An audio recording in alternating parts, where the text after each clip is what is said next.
इसलिए यीशु ने कहा कि परमेश्वर आत्मा और सच्चाई से भजन करने वालों को खोजता है। आपको परमेश्वर को खोजने की जरूरत नहीं है, आपको परमेश्वर को ढूंढने की जरूरत नहीं है। आप आत्मा और सच्चाई से उसकी आराधना कीजिए, आत्मा और सच्चाई से उसका भजन कीजिए, परमेश्वर आपको खोजेगा। You are important for the Lord. यीशु ने इस बात को समझाया कि जो लोग आराधना करते हैं, जो लोग आत्मा से भरकर परमेश्वर की आराधना करते हैं, आत्मा और सच्चाई से, सच्चाई परमेश्वर का वचन है, हालेलुया। आत्मा और सच्चाई से जो भजन करते, सच्चाई कौन है? परमेश्वर का वचन है। सच्चाई कौन है? यीशु मसीह है। जो लोग आत्मा मतलब पवित्र आत्मा और जो लोग परमेश्वर के वचन, ये दोनों को लेकर अपने जीवन में भजन करते हैं, मतलब भक्ति करते हैं, अपने जीवन को लेकर आगे बढ़ते हैं, परमेश्वर उनको खोजता है।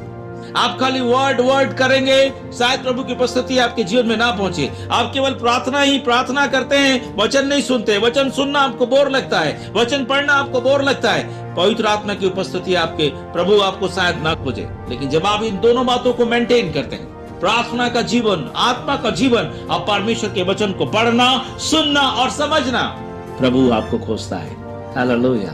क्योंकि डेविल को भी एक शरीर दिया गया था जहां वो म्यूजिक कर रहा था, जहां वो परमेश्वर की आराधना कर रहा था। तो एक फिजिक्स उसको दिया गया था, उसी शरीर को नाश किया गया है। जो 18 पद में आप पढ़ रहे हैं ना, कि तू एक आग उत्पन्न की जिससे तू भस्म हुआ, अब मैंने तुझे सब देखने वालों के सामने भूमि पर भस्म कर डाला है। क्या भस्म हुआ? वो जो ईश्वर ने उसके लिए बनाया था, वो रूप जो ईश्वर ने उसको खूबसूरती के साथ, बुद्धि के साथ, स्तुति के साथ, सोने के पहरावे के साथ एक रूप ईश्वर ने उसके जीवन में बनाया था, वो भस्म हुआ, वो नाश किया। ये समझना है कि एक फिजिक्स था उसका, और उसी फिजिक्स को मतलब उसी रूप को, उसी देह को जो डेविल को दी गई थी, उसे बारी में रखा गया था।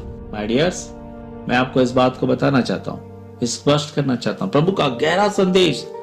यहाँ अगर डेविल को यदन के बगीचा में रखा है और यीशु बारियों के बारे में कहता है, तो रहस्य है। प्रभु फिर से आपको उस बगीचे में रखना चाहता है, उस आत्मिक बातों में रखना चाहता है, उस बारी के साथ जिसमें अनंत जीवन है।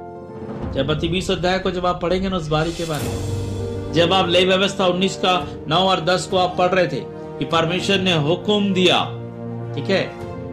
आपको पता है इजराइल का एक राजा नौबत को देखा। नौबत के बारे में आपको पता है कौन है नौबत? नौबत के पास, नौबत एक ऐसा व्यक्ति है जिसके पास दाख की बारी थी।